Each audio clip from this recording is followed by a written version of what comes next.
नमस्कार बच्चों, मैं आपकी हिंदी की अध्यापिका आज आपको एक नई कविता कराने जा रही हूँ जिसका नाम है अट नहीं रही है। ये जो कविता है अट नहीं रही है, इसके बारे में थोड़ा सा आपका परिचय करा दूँ कि जो कविता है अट नहीं रही है, ये जो कविता है फागुन माह में प्राकृतिक जो चारों तरफ वातावरण फैला हुआ है, प्राकृतिक सौंदर्य का यहाँ पर वर्णन किया गया है। यह शोभा ऐसी लगती है मानो धरती में नहीं समा रही है। इसकी सुंदरता चारों तरफ इतनी फैली हुई है कि लोग निहारते निहारते थक जाते हैं, लेकिन उसकी सुंदरता कभी ख़त्म नहीं होती। कवि ने फागुन मास का मानवीकरण करते हुए कहा है कि फागुन में चलने वाली तेज हवाएं ऐसा लगता है जैसे फागुन लंबे सांस ले रहा है, जिससे धरती का कोना कोना भर उठा है। मानव मन में नई नई कल्पनाएं पनपने से मन उमंग ले रहा है और आशा में उड़ने को व्याकुल है। फागुन में पेड़ों पर नए पत्ते आ गए हैं, कहीं लाल कहीं हरी पत्तियों में डालियां लदी हुई हैं। उन पर आए फूल उनके गले में पड़ी माला जैसे दिख रहे हैं। ऐसे सौंदर्य को देखकर कवि का मन तृप्त नहीं हो रहा है। चारों ओर यह शोभा बिखरी पड़ी है। चलिए शुरू करते हैं इस कविता की व्याख्या। सबसे पहले पढ़ते हैं पहली लाइनें, जैसे अट नहीं रही है आभा फागुन की तन सट नहीं रही है। कहीं सांस लेते हो घर घर कर देते हो, उड़ने को नभ में तुम पर कर देते हो। आँख हटाता हूँ तो हट नहीं रही है। इसका प्रसंग इस प्रकार से रहेगा कि प्रस्तुत पंक्तियाँ हमारी हिंदी की पाठ्य पुस्तक क्षितिज भाग 2 से संकलित है। इसके रचयिता छायावादी काव्यधारा के प्रमुख कवि श्री सूर्यकांत त्रिपाठी निराला जी हैं। इसे मूल रूप से इसकी काव्य रचना राग विराग से संकलित किया गया है। कवि ने इसमें फागुन की मादकता को प्रकट किया है, जिसकी सुंदरता और उल्लास सभी दिशाओं में फैला हुआ है। इसकी व्याख्या शुरू करते हैं। कवि कहता है कि फागुन की यह सुंदरता शरीर में किसी भी प्रकार से समा नहीं रही है, यानी कि फागुन के महीने में प्रकृति का सौंदर्य अन्य ऋतुओं की अपेक्षा कई गुना बढ़ जाता है और चारों ओर फैले इस सौंदर्य को देखकर ऐसा लगता है जैसे सौंदर्य प्रकृति के आंचल में समा नहीं रहा है और छिटक कर सब जगह फैल गया है। अट नहीं रही है आभा फागुन की तन सट नहीं रही है, कि प्रकृति का सौंदर्य इतना फैला हुआ है चारों तरफ कि हमारी आंखें उसको निहारना चाहती हैं, देखना चाहती हैं, उसको अपने अंदर समा लेना चाहती हैं, लेकिन फिर भी वो उसकी सुंदरता जो है हमारी आँखों में समा नहीं रही है। आगे देखिए, कहीं सांस लेते हो घर घर कर देते हो, उड़ने को रब में तुम पर कर देते हो। कवि फागुन मास की चारों ओर फैली सुंदरता को देखकर कहता है कि तुम्हारी ये जो प्राकृतिक सौंदर्य है वो धरती में समा नहीं रहा है और चारों ओर फैल गया है। फागुन की यह शोभा लोगों के तन मन में नहीं समा रही है, जिससे यह चेहरे से झलक उठती है। कहने का तात्पर्य यह है कि फागुन मास की सुंदरता को देखकर लोगों के चेहरे खिल जाते हैं। फागुन महीने में जोर जोर से बहती हुई हवाएं देखकर कवि फागुन मास को संबोधित करते हुए कहता है कि हे फागुन, तुम कहीं सांस ले रहे हो, अर्थात सुगंधित हवाएं तुम्हारी सांसें हैं। यानी कि हवा में जो सुगंध फैली है, फूलों की खुशबू जो फैली है, वो हवा चल रही है। इसका मतलब फागुन जो है वो सांस ले रहा है। यहाँ पर इसका प्रकृति का मानवीकरण किया गया है और कि जैसे मानव सांस लेता है, ऐसे ही प्रकृति भी सांस ले रही है और उसकी सुगंधित हवाएं जो हैं वो तुम्हारी सांसें हैं। इस मादक हवा से घर घर भरता चला जा रहा है, यानी कि चारों तरफ की सुंदरता, उसकी खुशबू जो है प्रत्येक व्यक्ति के घर में और प्रत्येक व्यक्ति के मन में बसी हुई। इस हवा में लोगों के मन मदमस्त हो उठे हैं और उनके मन पक्षियों की भांति उड़ने को उत्सुक हैं। ये ना, घर घर भर देते हो, उड़ने को नभ में तुम पर कर देते हो, यानी कि तुम्हारे जो हवा है, उस हवा में जो सुगंध है, उससे लोगों के मन मदमस्त हो गए हैं, मतवाले हो गई हैं। जो प्रकृति का जो सौंदर्य है, उसकी खुशबू से सभी जो हैं वो सुगंधित हो गए हैं। चारों ओर तुम्हारे दुनिया संसार के जो कोने हैं वो तुम्हारी सुगंध से भरे हुए हैं। तुम कल्पना के आकाश में ऊंचा उड़ने वाले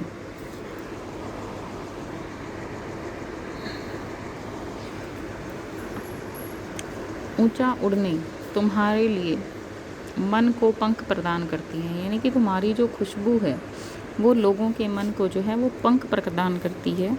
वो इतने मदमस्त हो जाते हैं कि उनका मन जो है पक्षियों की भांति उड़ने को उत्सुक हो जाता है, अर्थात उनके मन में नई उमंग, तरंग, कल्पनाएं जो हैं वो उड़ने लगती हैं। और इस सुंदरता को जो है कवि निहार रहा है और वह चाहकर भी अपनी आंखें नहीं हटा पा रहा है। वह फागुन के सौंदर्य से मोहित हो उठा है। देखिए, है ना, उड़ने को नभ में तुम पर कर देते हो, आँख हटाता हूँ तो हट नहीं रही। यानी कि प्रकृति का सौंदर्य इतना फैला हुआ है चारों तरफ कि कवि जो है अपने उस सौंदर्य से अपनी आँखों को हटाना चाहता है, लेकिन सौंदर्य को देखकर वह अपनी आँखें हटा नहीं पा रहा है। वह फागुन मास के सौंदर्य पर बहुत ज़्यादा मोहित हो गया है। इसका जो है काव्य सौंदर्य वो इस प्रकार से रहेगा कि इसमें कवि ने रहस्यवादी भावना को प्रकट किया है। उसे सब दिशाओं में फागुन की सुंदरता और उल्लास समान रूप से फैला हुआ प्रतीत होता है। प्रकृति की सुंदर छटा मुखरित हुई है। भाषा में गेयता का गुण विद्यमान है। तुकांत छंद का प्रयोग हुआ है। तुकांत छंद मतलब जहाँ पर तुकांत का अर्थ होता है अंतिम जो शब्द होते हैं, जो लास्ट के जो वर्ड्स होते हैं, वो तुकबंदी जिसमें की जाती है। जैसे मछली जल की रानी है, जीवन उसका पानी है, राइमिंग वर्ड्स जिसको कहा जाता है। तो यहाँ पर जो है राइमिंग वर्ड्स नहीं है, तो यहाँ पर तुकांत छंद का प्रयोग किया गया है, लाक्षणिकता का प्रयोग किया गया है। कवि के कथन को गहनता और गंभीरता यहाँ पर प्रदान की गई है। प्रसाद गुण विद्यमान है, खड़ी बोली है, तत्सम शब्दावली की अधिकता है, यानी कि तत्सम शब्दों का ज़्यादातर प्रयोग किया गया है। जैसे मांस, आँख, पट जाना और अट जाना, इस तरह के शब्दों का प्रयोग हुआ है। अनुप्रास अलंकार है, विशेषोक्ति अलंकार है, पुनरुक्ति प्रकाश अलंकार है। देखिए, अनुप्रास अलंकार जो है नहीं रही है में अनुप्रास है, घर घर भर देते हो, पर कर देते हो, इसमें जो है अनुप्रास अलंकार है। और आँख हटाता हूँ तो हट नहीं रही है में विशेषोक्ति अलंकार है। घर घर पर में पुनरुक्ति प्रकाश अलंकार है। कहीं सांस लेते हो, घर घर भर देते हो, उड़ने को नभ में तुम पर कर देते हो, इसमें जो है मानवीकरण अलंकार है। देखिए, मानवीकरण अलंकार वो होता है जिसमें प्रकृति की चीज़ों का मानवीय हाव भाव से तुलना की जाती है, उसको हम मानवीय हाव भाव के रूप में प्रदर्शित किया जाता है, तो वहाँ पर मानवीकरण अलंकार होता है। आगे देखिए, पत्तों से लदी डाल, कहीं हरी कहीं लाल, कहीं पड़ी है उर्मे, मंद गंध पुष्पमाल, पाट पाट शोभाश्री पट नहीं रही है।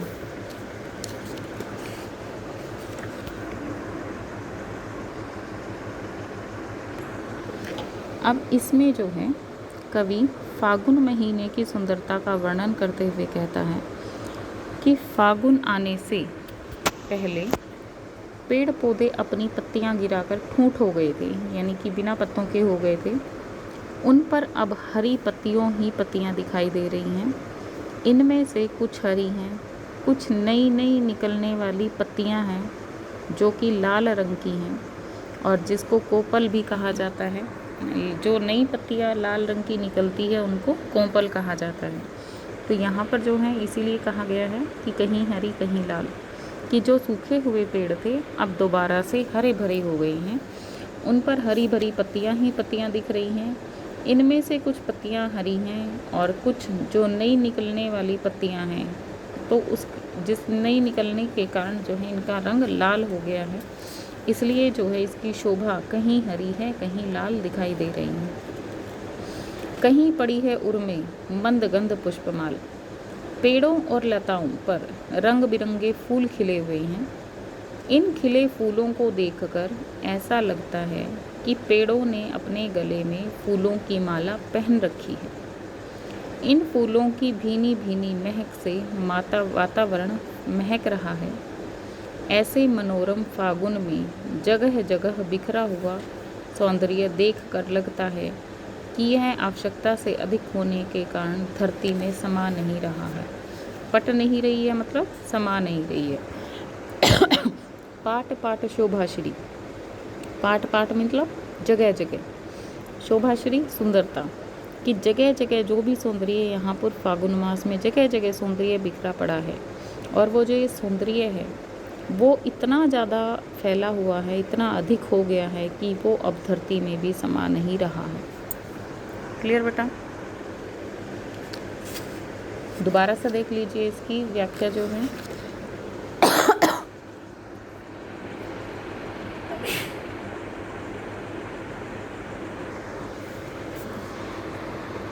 अट नहीं रही है आभा फागुन की तन सट नहीं रही है।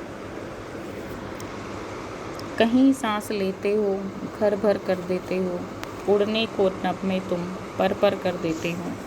आँख हटाता हूँ तो हट नहीं रही है।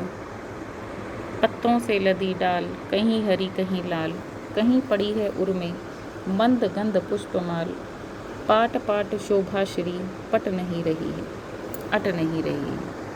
यहाँ पर जो है कवि ने फागुन महीने में प्रकृति का सौंदर्य अन्य ऋतुओं की अपेक्षा कई गुना बढ़ जाता है। प्रकृति चारों ओर फैले इस सौंदर्य को देखकर ऐसा लगता है जैसे यह सौंदर्य प्रकृति के आंचल में समा नहीं रहा है और छिटककर सर्वत्र फैल गया है।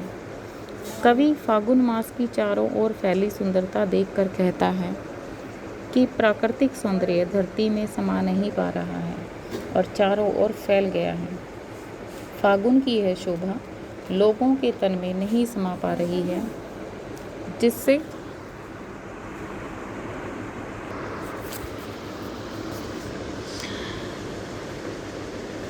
चारों ओर फैल गया है। फागुन की यह शोभा लोगों के तन मन में नहीं समा पा रही है, जिससे यह चेहरे से झलक उठती है। फागुन महीने में जोर से बहती हवाओं को देखकर कवि फागुन को संबोधित करते हुए कहता है कि हे फागुन, तुम कहीं सांस ले रहे हो, अर्थात ये सुगंधित हवाएं तुम्हारी सांसें हैं। इस मादक हवा से घर भरता हुआ चला जा रहा है। इस हवा में लोगों के मन जो है वो मदमस्त हो उठे हैं और उनके मन पक्षियों की भांति उड़ने को उत्सुक हो उठे हैं, अर्थात उनके मन में नई उमंग, नई तरंग, कल्पनाएं उमड़ने लगी हैं। कवि इस सुंदरता को निहार रहा है और चाहकर भी अपनी आंखें हटा नहीं पा रहा है। वह फागुन के सौंदर्य पर मोहित हो रहा है। कवि जो है फागुन के महीने की सुंदरता का वर्णन करते हुए कहता है कि फागुन आने से पहले पेड़ पौधे अपनी पत्तियां गिराकर ठूंठ हो गए थे। उन पर अब हरी भरी पत्तियां ही पत्तियां दिख रही हैं। इसमें से कुछ हरी हैं, कुछ नई नई निकलने के कारण लाल हैं। पेड़ों और लताओं पर रंग बिरंगे फूल खिल उठे हैं। इन खिले फूलों को देखकर ऐसा लगता है कि पेड़ों ने अपने गले में फूलों की माला डाल रखी है। इन फूलों की भीनी भीनी महक से वातावरण महक रहा है। ऐसे मनोरम फागुन में जगह जगह सौंदर्य बिखरा हुआ है। ऐसा लगता है कि यह आवश्यकता से अधिक होने के कारण धरती पर समा नहीं रहा है। अब इसका जो काव्य सौंदर्य है वो यही रहेगा कि तत्सम तद्भव शब्दावली है, प्रसाद गुण है, अनुप्रास, विशेषोक्ति, पुनरुक्ति, प्रकाश, मानवीकरण अलंकारों का प्रयोग किया गया है। रहस्यवादी भावना जो है यहाँ पर कवि ने प्रकट की है। अतुकांत छंद है। गेयता का गुण विद्यमान है। गेयता का गुण अर्थात जिसको गाया जा सके। अब जो है हमारी जो ये कविता है उसमें एक विशेष प्रश्न निकल कर आता है कि मनुष्य के मन पर फागुन की मस्ती का क्या प्रभाव पड़ता है या क्या प्रभाव दिखाई देता है। तो इसके बारे में हम कह सकते हैं कि फागुन अपने आप में एक अत्यंत रंगीन तथा आकर्षक दिखाई देता है। उसकी मस्ती अनूठी है जिससे मनुष्य का मन हर्षित तथा प्रसन्नचित्त रहता है। इसके कारण उसके मन में खुशी का संचार होता है। उसका मन दूर नील गगन में उड़ने को व्याकुल रहता है। फागुन की सुंदरता उसे अपनी ओर इतना अधिक आकर्षित करती है कि वह चाहकर भी अपना ध्यान दूसरी ओर नहीं लगा पाता। और इसी कारण जो है फागुन की मस्ती का प्रभाव जो है प्रत्येक व्यक्ति के मन पर दिखाई देता है।